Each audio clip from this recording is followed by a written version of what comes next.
Liam's hospital room smelled of antiseptic and something softer, like warm cotton and fading dreams. 9-year-old Liam had lived more time in hospitals than playgrounds. He was born with a failing heart, and now that heart was reaching its final beats. His energy came and went in flickers, and each time his eyes dimmed. His mother watched, trying to hold on to a little more light. On this particular morning, a nurse had asked him gently if there was anything he wanted, anything they could do for him. Liam stared at the ceiling a long while before whispering, "Just once. I want to hug John Wick." He did not say Keanu Reeves. He said John Wick. Not the Hollywood actor, not the real-life humanitarian, but the silent, fierce, unbreakable man who always came back. No matter the odds, no matter the wounds. Liam wasn't like other children. He didn't want Disneyland or superhero toys. He didn't want to go to the beach or meet a cartoon character. His wish was quieter, deeper. He wanted to see the man who never gave up.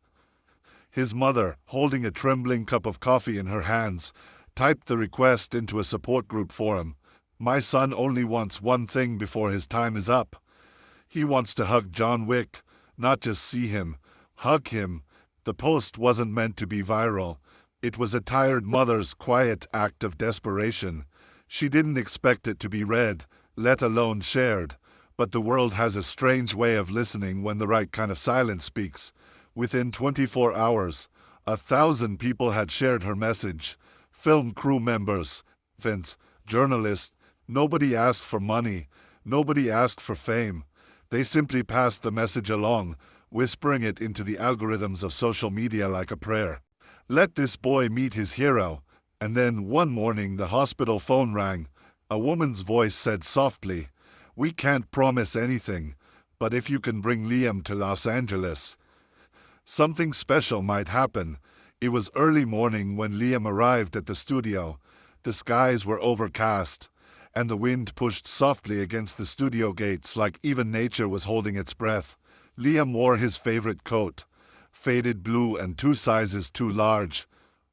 His wool hat sat crooked over his ears, and his small hand clutched his mother's so tightly she didn't dare let go. They walked past towering lights and tangled cables. Cameras on cranes hovered like metal birds, and men in black headsets moved with quiet urgency. But Liam saw none of it. He was looking for a man in a black suit. Precise, shaken. On set, Keanu Reeves was finishing a scene, blood-stained makeup on his cheek, a stunt double waiting behind him, the next shot about to roll. An assistant whispered into his ear. Keanu didn't ask questions. He just turned and walked. The crew paused. Some looked confused. Others followed with their eyes. No one stopped him. When Keanu saw Liam standing at the edge of the lot, something in his posture shifted. The actor paused, walked slower. He knelt gently, as if approaching something sacred. Liam couldn't speak. His eyes were wide, stunned. The hero from his screen was right there. But this man looked even more real, more tired, more kind. Keanu didn't say a word. He simply opened his arms. For a moment, Liam hesitated. Then, he let go of his mother's hand and walked forward, wrapping his arms around Keanu's neck. The hug was long. Boo! No cameras clicked. No one said, "Cut." A light technician slowly lowered his rig. The director crossed off the next scene on the schedule. For those few minutes, the movie stopped, because something more important was happening, and it wasn't in the script. Behind them, someone quietly took a single photo, not posed, not professional, just a blurry, unplanned shot of a small boy wrapped around a quiet man's shoulder. The background was out of focus. The moment wasn't. Keanu didn't rush the hug. When Liam finally let go, he whispered something no one else heard. But Keanu smiled and touched the boy's shoulder before walking with him off set. The movie would resume later. But for now, something real had taken its place. That night, back in the hospital, Liam was quieter than usual. His body was tired, his eyelids heavier. But his hands still clutched the sleeves of the coat he had worn to the studio. His mother was feeding him medicine through a syringe, the same routine they had done for years, But this time he wasn't crying. He wasn't flinching. He just whispered, "I hugged him, Mom. I hugged John Wick." She smiled and tucked his hat beside the bed. There were no cameras in that hospital room, no spotlight, but the air was heavy with something different. Completion. At the same time, back on the film set, the director was reviewing the next day's schedule when Keanu walked into the production trailer holding something small. Photo. The blurry picture someone had snapped of the hug had no filter, no polish, just raw truth. Keanu sat down, opened a manila envelope, and slid the photo inside along with a thick stack of folded papers. "This isn't for the press," he said softly. "It's for something that matters." The next morning, that envelope arrived anonymously at a children's medical charity, with a donation that covered not just Liam's treatment, but 5 other children waiting for medication. But Liam didn't know about the money. He didn't care about headlines. He didn't even ask if anyone had taken a photo. All he could think about was the way Keanu's jacket felt when he hugged him, the stillness, the safety. That night, just before drifting into sleep, he asked his mother, "Why did John Wick look sad?" He paused. "When, sweetheart?" Liam turned slowly, whispering, "When I hugged him." He looked a little sad. His mother blinked quickly, turned her face toward the window, and replied, "Sometimes even heroes cannot hide their feelings." 3 nights later, Liam had a high fever. The hospital lights flickered as nurses moved more swiftly. His breathing was shallow, but he kept one hand resting on the window glass beside his bed, as if he were waiting for something. That same night, Keanu wrapped filming early. He didn't drive home.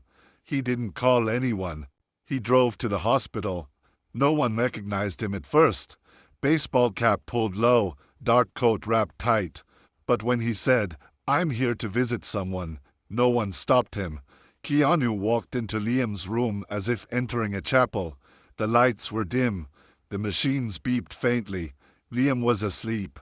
Keanu didn't wake him.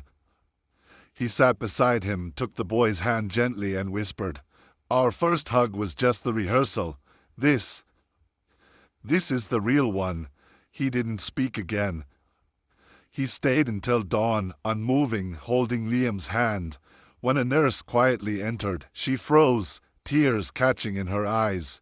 She backed out without a word, because in that room a new kind of scene was unfolding. The next day, Liam's condition stabilized. Not better, but not worse. His mother found a note on the table beside him. It read, "Kindness isn't just surviving, it's being remembered." There was no signature, but Liam didn't need one. He smiled faintly and whispered. He came back.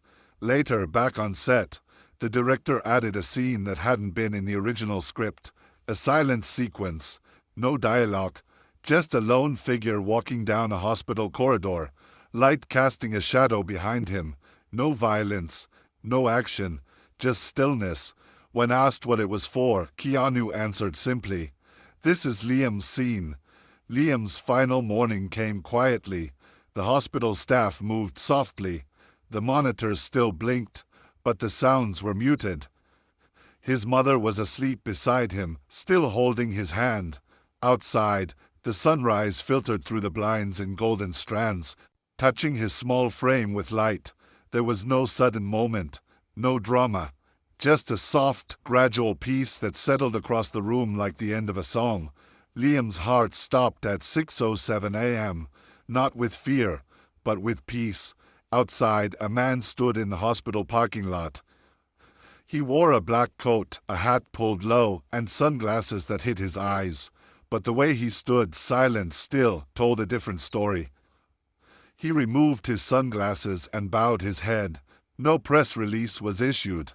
No public statement made. When asked if Keanu Reeves had been seen at the hospital, no one confirmed it, because this story didn't belong to headlines. It belonged to Liam. At the funeral, only a few people came. Family, neighbors, nurses, and a couple of quiet visitors from the film set. Among the flowers was one wreath with no name, just a note. "I heard your story, Liam, and now in every scene you're part of mine. Kay." Months later, the movie premiered. Audiences cheered the stunts, praised the action. But in one brief, almost unnoticeable scene, John Wick pauses at the doors of a hospital. A child sits in the background. Just a shadow, no face, no name. Most missed it. But those who knew Liam saw everything. In an interview months later, a reporter asked Keanu what the most meaningful scene of his career was. He paused, looked away, and smiled faintly. The one when the cameras weren't rolling, he said, because some scenes are never written into scripts. Some hugs are never meant for the screen. Some heroes never need lines. They just need to show up silently.